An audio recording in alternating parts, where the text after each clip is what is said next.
Halo, perkenalkan saya Agnes Oktaviani Dewi Santoso, mahasiswa Ekonomi Pembangunan Transfer UNS tahun 2019 kelas B.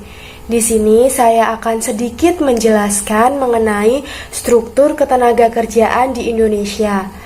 Di sini saya menggunakan referensi jurnal dengan judul Hubungan Ketenagakerjaan dan Perubahan Struktur Ekonomi Terhadap Kesejahteraan Masyarakat yang ditulis oleh Alexandra Hukom tahun 2014 dan diterbitkan pada Jurnal Ekonomi Kuantitatif Terapan Universitas Udayana, dan data-data yang saya ambil bersumber dari data-data dari BPS. Selanjutnya, keadaan ketenagakerjaan di Indonesia pada bulan Februari 2020 menurut BPS terlihat pada tingkat pengangguran terbuka atau TPT menurut jenis kelamin mengalami penurunan dari tahun 2016 sebesar 5,50% menjadi 4,99% di tahun 2020. Artinya, banyak tenaga kerja yang terserap pada pasar kerja. Namun, pada pandemi COVID-19 ini, banyak pekerja yang di-PHK atau dirumahkan karena pengusaha tidak memiliki cash flow, sehingga diprediksi terjadi kenaikan tingkat pengangguran terbuka. Tingkat pengangguran terbuka perempuan lebih rendah dibandingkan dengan laki-laki. Ini artinya tenaga kerja perempuan lebih terserap pada pasar kerja dibandingkan tenaga kerja laki-laki.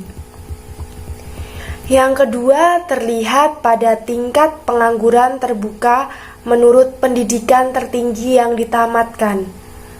Tingkat pengangguran terbuka sekolah menengah kejuruan atau SMK adalah yang paling tinggi di antara tingkat pendidikan lain karena adanya ketidaksesuaian antara skill dan kebutuhan industri, serta sejumlah lulusan SMK seperti bagian produksi dan operator yang digantikan oleh mesin, sehingga lulusan SMK bisa kehilangan pekerjaannya.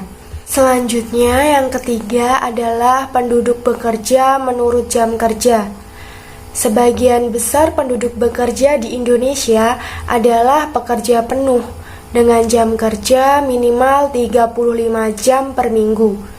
Pekerja penuh sebesar 69,90%, sementara sisanya adalah 30,10% adalah pekerja tidak penuh dengan jam kerja kurang dari 35 jam per minggu, yang terdiri dari setengah penganggur dan pekerja paruh waktu. Selanjutnya adalah fakta.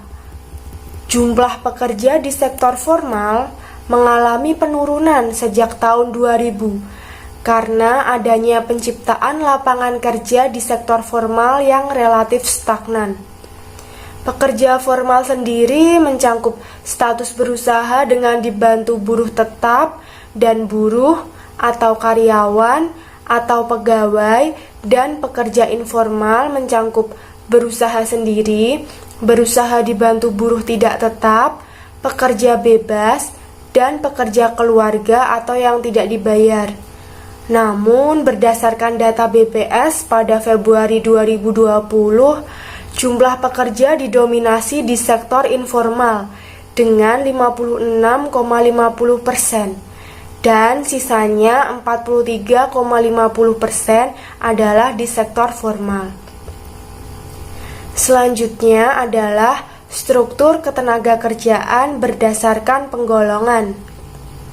Persentasi penduduk bekerja menurut lapangan pekerjaan, penduduk bekerja di Indonesia masih didominasi di sektor pertanian, namun mengalami penurunan dari tahun 2018 sampai tahun 2020. Pada sektor industri dan perdagangan relatif stagnan dan tidak terjadi perubahan yang signifikan, serta pada sektor jasa cenderung mengalami peningkatan.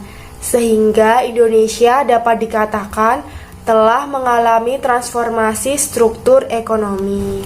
Selanjutnya adalah persentase tenaga kerja formal menurut daerah tempat tinggal.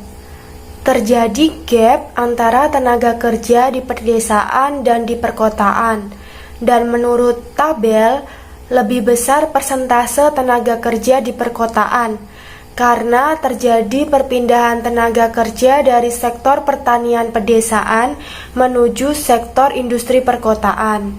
Selanjutnya adalah struktur pendidikan tenaga kerja. Pendidikan tenaga kerja merupakan salah satu faktor yang menentukan kualitas kerja. Berdasarkan gambar persentase penduduk bekerja menurut pendidikan tertinggi yang ditamatkan, penyerapan tenaga kerja didominasi oleh penduduk berpendidikan rendah karena hanya mengandalkan tenaga kerja dengan low skill dan low paid.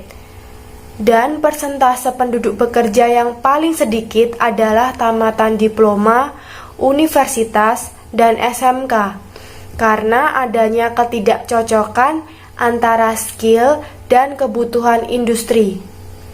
Pembangunan sumber daya manusia perlu diperhatikan agar dapat membuat pertumbuhan ekonomi.